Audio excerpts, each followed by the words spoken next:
It's 10 o'clock. This is Sky News at 10, our top story.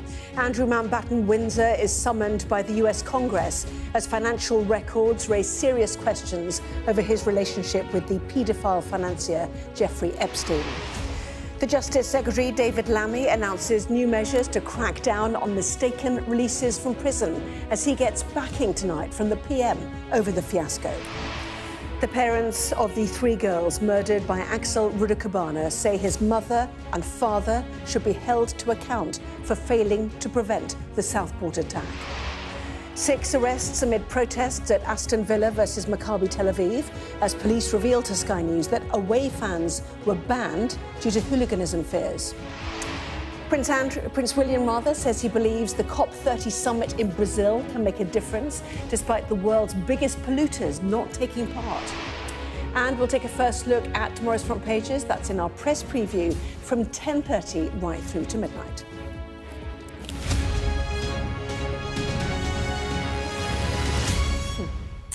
Hello, good evening. If the man, now known as Andrew Mountbatten Windsor, hoped that he would retire to a life of quiet anonymity, today showed that he's likely to stay in the spotlight for some time to come.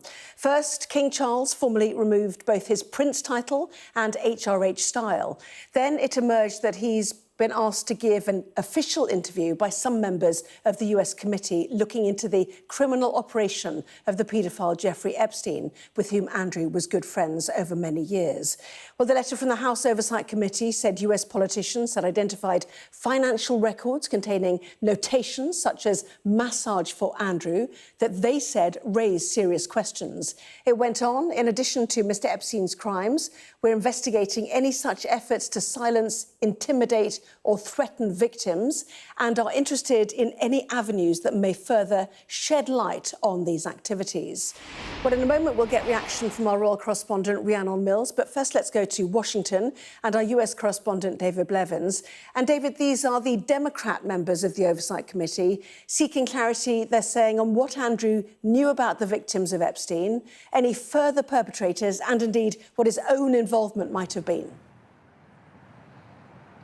That's right. They've sent Andrew a long and detailed letter. In it, they note that he was friends with Epstein back in 1999, but still close to him by 2008, after Epstein had been convicted of procuring a minor for prostitution. They note that they travelled together to Epstein's apartment in New York, to the Queen's residence at Balmoral, and to Epstein's island in the Virgin Islands. And it's on the basis of that close relationship and the content of an email in which Andrew's alleged to have said to Epstein, "We are in this together," that they believe the former Duke of York has questions to answer. The letter has been signed by 16 members of Congress, one of them Representative Subramaniam, and I asked him why, on the basis on which he believes Andrew needs to appear before them on Capitol Hill. We've been saying this for a while. We wanted to formally invite him to come share his knowledge of what he knows about Jeffrey Epstein's crimes, as well as about the entire criminal enterprise that Ghislaine Maxwell and others were involved in. Based on what victims like Virginia Giuffre have said, it seems very clear that Andrew knew what Jeffrey Epstein was doing and what was involved, and may have been involved himself, but we just want to know what he knows. What questions specifically do you think he has to answer? Yeah, well, I want to know what he knew about the entire criminal enterprise. It seemed like he'd been to the island. It seemed like he'd been very engaged and friendly with Ghislaine Maxwell and Jeffrey Epstein. And so he must have known a lot about their business dealings. He must have known a lot about the victims and who was victimized, as well as other perpetrators of the crimes. And I would ask him about his involvement as well.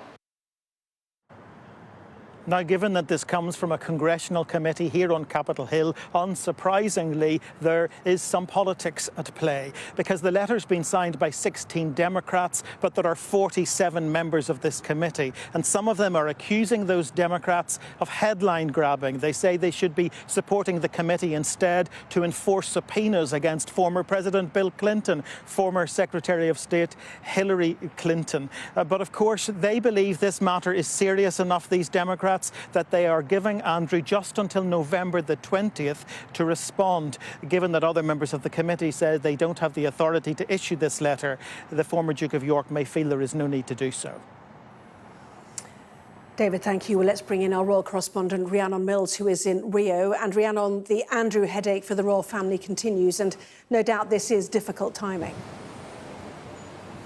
Yeah, I was only thinking this morning that there would have been a sigh of relief from Prince William, his team over here in Brazil, and palace staff back in London, that this week there haven't been any significant revelations or movement in terms of the story around Andrew.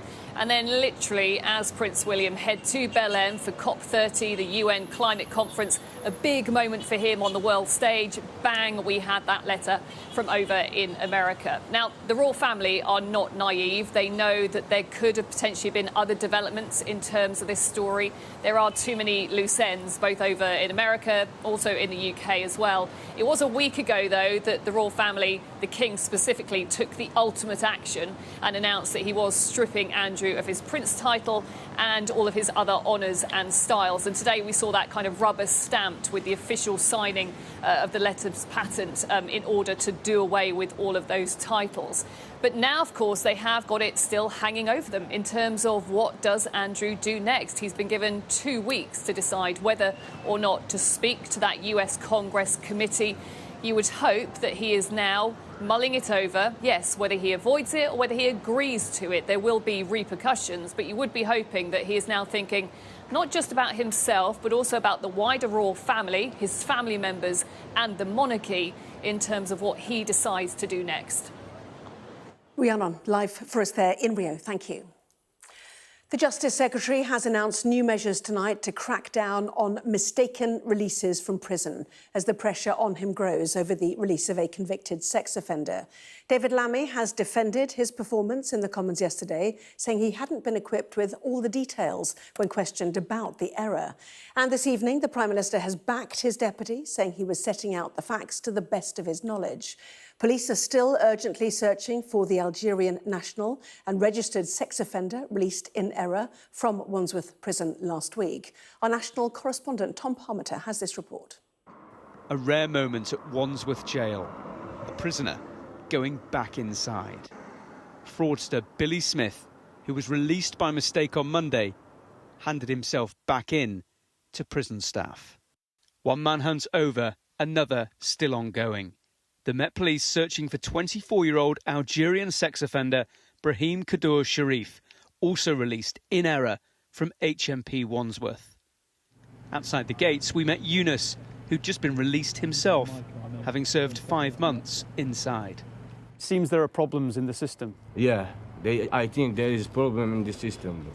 Yeah, because if that happened in Chelmsford and then 2 days after it's happening here, what do you think? The system is they need to check something. They need help maybe. They need new prison. They need to fix a lot of things because now the world is changed, you know. The Prison Governors Association highlighted austerity as one of the root causes of the problems.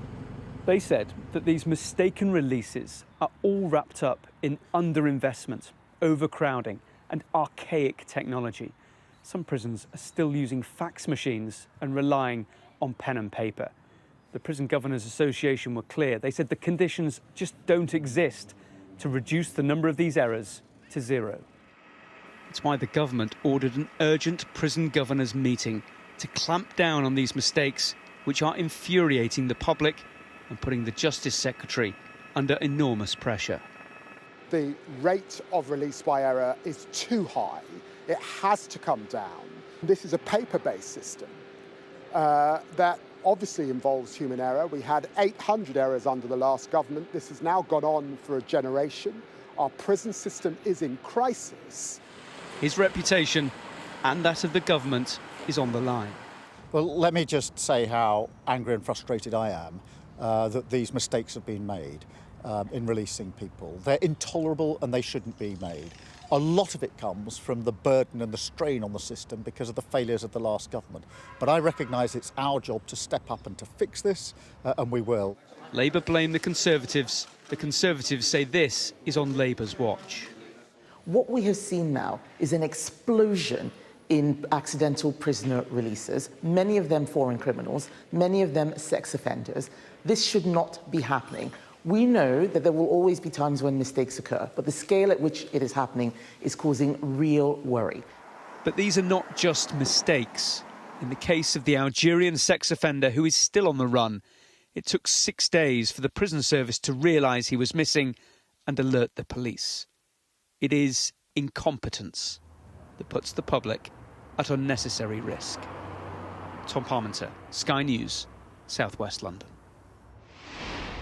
Let's go live to Westminster and our chief political correspondent, John Craig. So only in post 2 months, he pointed out today. Difficult times, though, John, for David Lammy. Back tonight by the PM and with new measures, he says, to address the problem.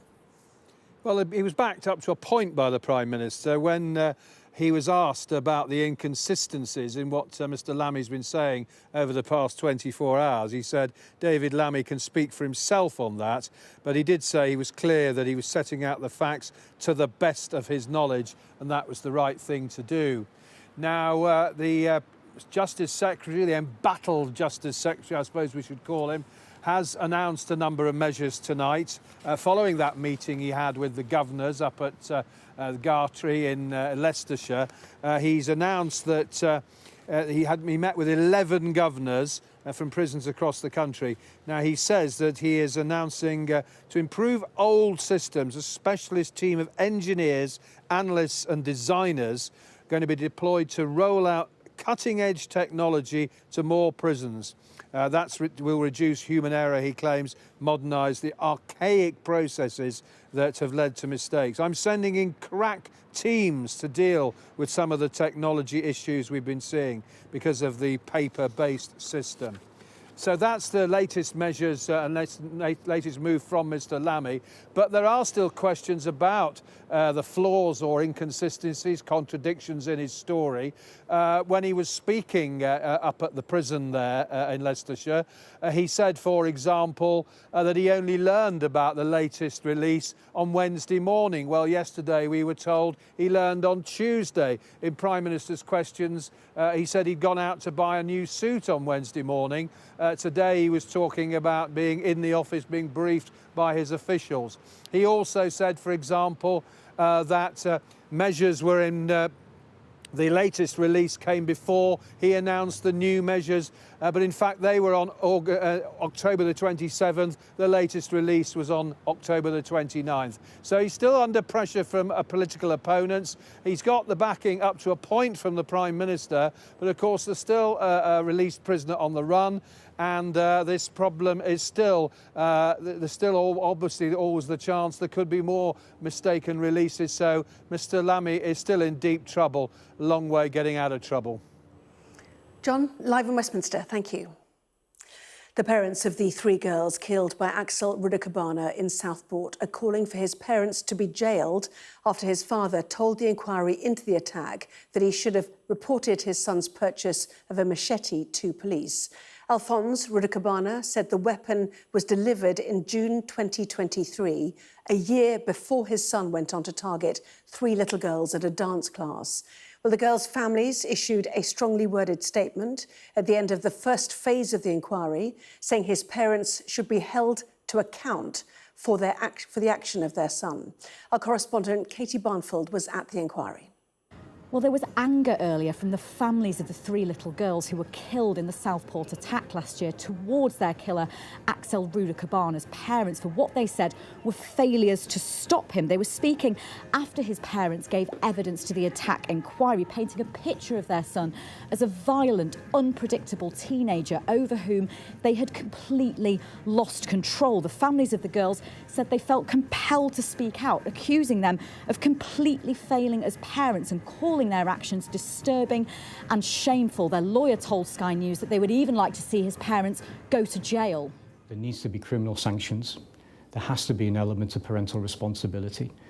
The abject failure of parental control is jaw-dropping in its absence. In the context of what was going on, in the context he was trying to stab his father the preceding week, in the context that they were fearful for their lives, in the context in the previous week he was trying to go to the Range High School with a jerry can of petrol and a knife. To not call the police, in my mind, requires criminal sanctions. It's not entirely clear whether there is any criminal sanction that can be imposed. in the context of if my children don't go to school, I can be prosecuted. But if my children leave the house intending to cause mass murder, I can't. Now, that cannot be right. That has got to be something for phase 2 of the inquiry, and we'll be making representations in that regard. When you say criminal sanctions, do you mean that the families would like to see his parents go to jail? They would like them both to go to jail. The abdication of parental responsibility, given the known threat that he posed to the rest of the world, in my view, is criminal. Well, we heard earlier from both Axel Ruda-Cabana's father, Alphonse, and his mum, Letitia. Alphonse called his son a monster and said he deeply regrets not doing more to stop him, like failing to confront him about weapons, including a machete that he had delivered to the family home. He also admitted he didn't call the police a week before the attack when he stopped his son getting a taxi back to his former school, believing he was going to carry out an arson attack. He said his son threatened him with a knife and said, next time you stop me, there will be consequences. His mum, Letitia, opened her evidence with a statement directly addressing the victims' families, saying they were heartbroken and for our failures, we are truly sorry. She then said they didn't report Axel because they were afraid he would be taken into care or even arrested. Both of his parents broke down in tears as they were giving evidence. His father, Alphonse, said he was so sorry to the victims of the 3 girls for failing to protect their little angels. And this phase of the inquiry has now drawn to a close, and the inquiry chair said he hoped that at least the families have now got some answers.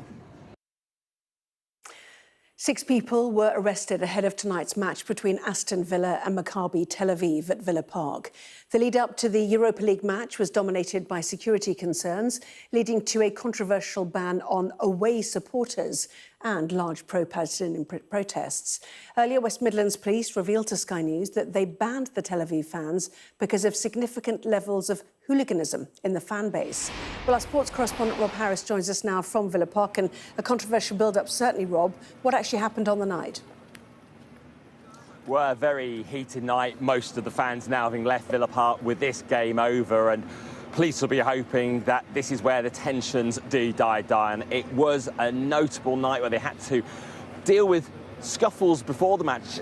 The stadium so close to where the pro-Palestinian protesters gathered, and probably some frustration from the fans who had their routes blocked into the game. Of course, only Aston Villa fans allowed. The Maccabi Tel Aviv fans banned from this stadium.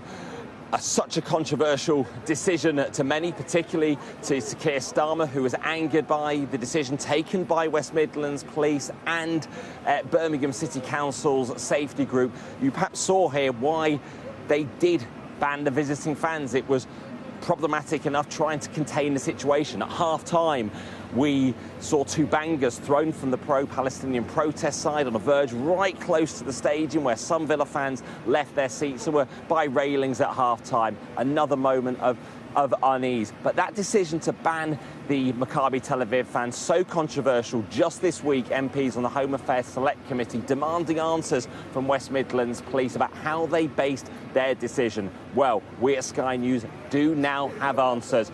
Chief Superintendent Tom Joy speaking to us exclusively about why they banned the Maccabi Tel Aviv fans, particularly over instances last year in Amsterdam. I'm aware there's a lot of commentary around the threat to the fans being the reason for the decision. To be clear, that was not the primary driver. That was a consideration. We have intelligence and information that says that there is a section of Maccabi fans, not all Maccabi fans, but a section of them who engage in quite significant levels of hooliganism. What is probably quite unique in these circumstances is whereas often hooligans will clash with other hooligans and it will be contained within the football fan base. We've had examples where a section of Maccabi fans were targeting people not involved in football matches. Maccabi Tel Aviv believe they're being unfairly maligned, insisting that their fan base is not completely violent, that while they do have racist elements, that they are trying to deal with the situation. And there will still be an analysis over how this decision was reached by West Midlands Police to exclude Israeli fans at a time when the government are concerned about rising anti-Semitism in this country, and how that decision was perceived in terms of excluding an entire community, excluding Israeli fans from coming to this match because police didn't believe they could stage this match safely with fans from both sets of fans. But the game is now over. We know of at least 6 arrests. We saw another taking place. 3 arrests were for racially aggravated public order offences. No more detail on those from the police. But now the game is over. There's surely going to be more scrutiny over how this most contentious of decisions was reached. Rob, thank you. Prince William has called for global courage to tackle the climate crisis as he addressed the COP30 summit in Brazil. Brazil's President Lula da Silva says the summit will be one of action despite the absence of the leaders of critical nations, China, the US and India. But what action is really possible when the world's biggest polluters aren't there? Our science and technology editor, Tom Clark, reports now from Belém on the edge of the Amazon. Side by side, Prince and PM arrive in Belém. Offering a hand to Brazil's President Lula with the unenviable task of keeping the ailing 30-year-old UN climate process alive. I have long believed in the power of urgent optimism, the conviction that even in the face of daunting challenges, we have the ingenuity and determination to make a difference, and to do so now. Speeches from the Prince of Wales and the Prime Minister, the UK giving it both barrels when it comes to ambitious climate rhetoric. But other than warm words, we're not bringing very much to this climate summit at all, along with so many other countries. So what hope is there of concrete outcomes? With a budget looming back home and bill payers in revolt over the costs of net zero, Keir Starmer can't bring cash to COP30, just conviction that staying the course will pay in the long run. Today, sadly, that consensus is gone, with some arguing that this isn't the time to act, and saying that tackling climate change can wait. But my question is this: can energy security wait too? Can bill payers wait? Can we win the race for green jobs and investment by going slow? Of course not. Inaction would only deepen these problems. However, inaction seems to be the order of the day. Despite agreeing to in Paris a decade ago, few nations have come to Belém, one of Brazil's poorest cities, with meaningful promises to cut carbon emissions. Fewer still with money to help the poorest adapt to a rapidly changing climate. If politicians are now ignoring the Paris deal, I asked the woman who got it done, was it for nothing? It's not like the legally binding agreement of Paris was the only thing that happened. No, it unleashed the power of the market, it unleashed the power of technology, it unleashed the power of finance, and we are seeing progress. Youth and climate. But the PM's presence here doesn't make up for the absence of America and the climate denier-in-chief, Donald Trump. The world is preoccupied with matters more immediate than a dangerously warmer future. So sticking your neck out for net zero has never been riskier, however right you might be. Tom Clark, Sky News, Belém. A car driver has been jailed for the murder of a man who acted as a good Samaritan. Hassan Janga killed father of 2, Chris Marriott, by running him over in Sheffield in December 2023. Mr. Marriott had stopped to help Janga's sister, who'd been injured and left in the road following a brawl at a wedding during which he'd attacked members of his own family. The Mexican president, Claudia Sheinbaum, is pressing criminal charges against a man who drunkenly groped her in Mexico. In public, in Mexico City. She described the incident as an assault on all women and has asked global media not to broadcast video of the incident. Nancy Pelosi has announced her retirement from American politics. She's been in Congress for 40 years and was the first woman in the Speaker's office. Now aged 85, she will step down in 2027. Now, has content on the platform X, formerly known as Twitter, become more right-wing since Elon Musk bought the site 3 years ago? It is something our data and forensics team have been looking at, and their investigation has revealed that the platform is indeed boosting the billionaires' preferred politics and influencing the things we debate here in the UK. we're losing identity of our country, and somebody needs to stand up and fight for it. We just want to protect our community and our country. You will have Elon Musk say, well, he's a champion of free speech. I just don't buy that. In the past, we've done a lot better on Twitter, but it has really gone down. The huge crowds in Westminster didn't turn out just for Tommy Robinson. They were also chanting someone else's name. Elon Musk joining in from America, one of the most influential and controversial figures in global tech, business and politics. Whether you choose violence or not, violence is coming to you. You either fight back or you die. Musk's speech at the rally was live-streamed on X, his social media platform, an alternative universe of posts and identities.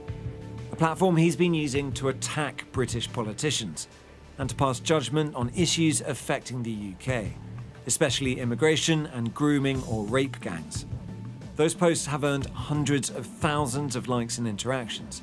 Musk bought Twitter in 2022 in order to wipe out what he described as the woke mind virus influencing Western politics.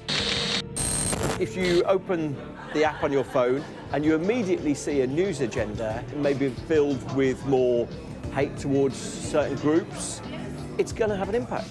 He renamed it X, he got rid of the content moderation teams, and he promised to turn it into a free speech platform. So you'd probably expect to see a lot more right-leaning content as a result of all of that.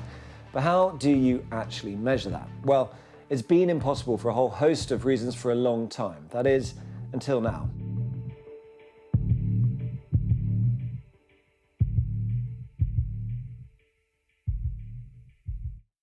Well, here is our correspondent Tom Cheshire with the details of the investigation. Over 2 weeks, we collected 300 posts per account twice a day, around 90,000 posts from nearly 22,000 accounts. And we then used the AI tool to categorize the political leanings of 6,000 accounts, those whose posts showed up most frequently in our data. And then we narrowed it down to 2,500, focusing only on those accounts that posted about politics.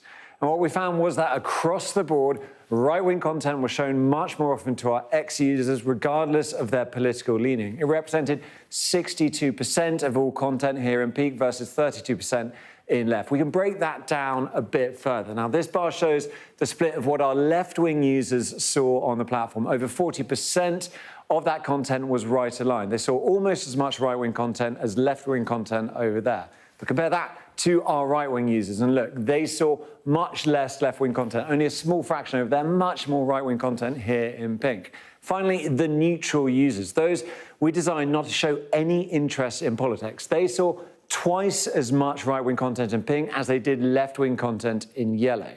Now, we also wanted to measure how often the different accounts that cropped up in our dataset used extreme language. We found that around half of the posts came from accounts that used extreme language. And of those accounts that used that language, we found that only just over a quarter of the posts came from the left down here of the political spectrum, while 72% of those posts came from right-leaning accounts. And that suggests the algorithm is much more likely to promote extreme language from those on the right.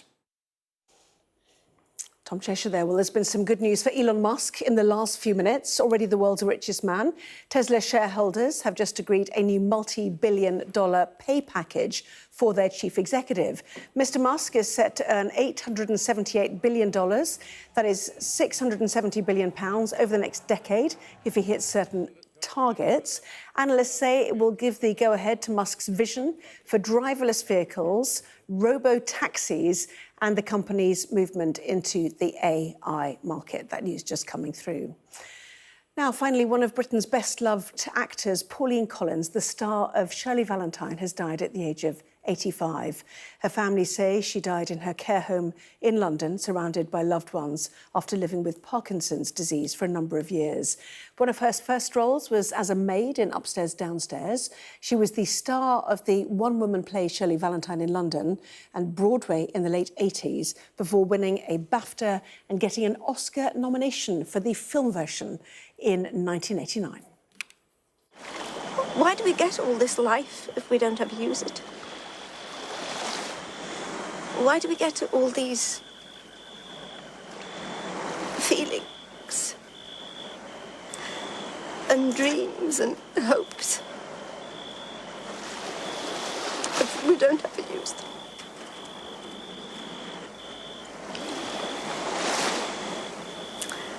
That's where Shirley Valentine disappeared to. She got lost in all this unused life. Pauline Collins, who died today, aged 85.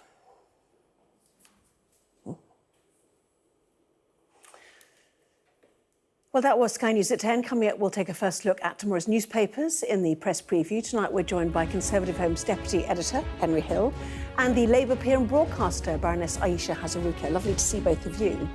And among the stories, we will be discussing this on the front page of The Sun about tonight's top story here on Sky News. The headline, "Tell us what you know, Windsor." We'll be right back with that and other stories, of course, too.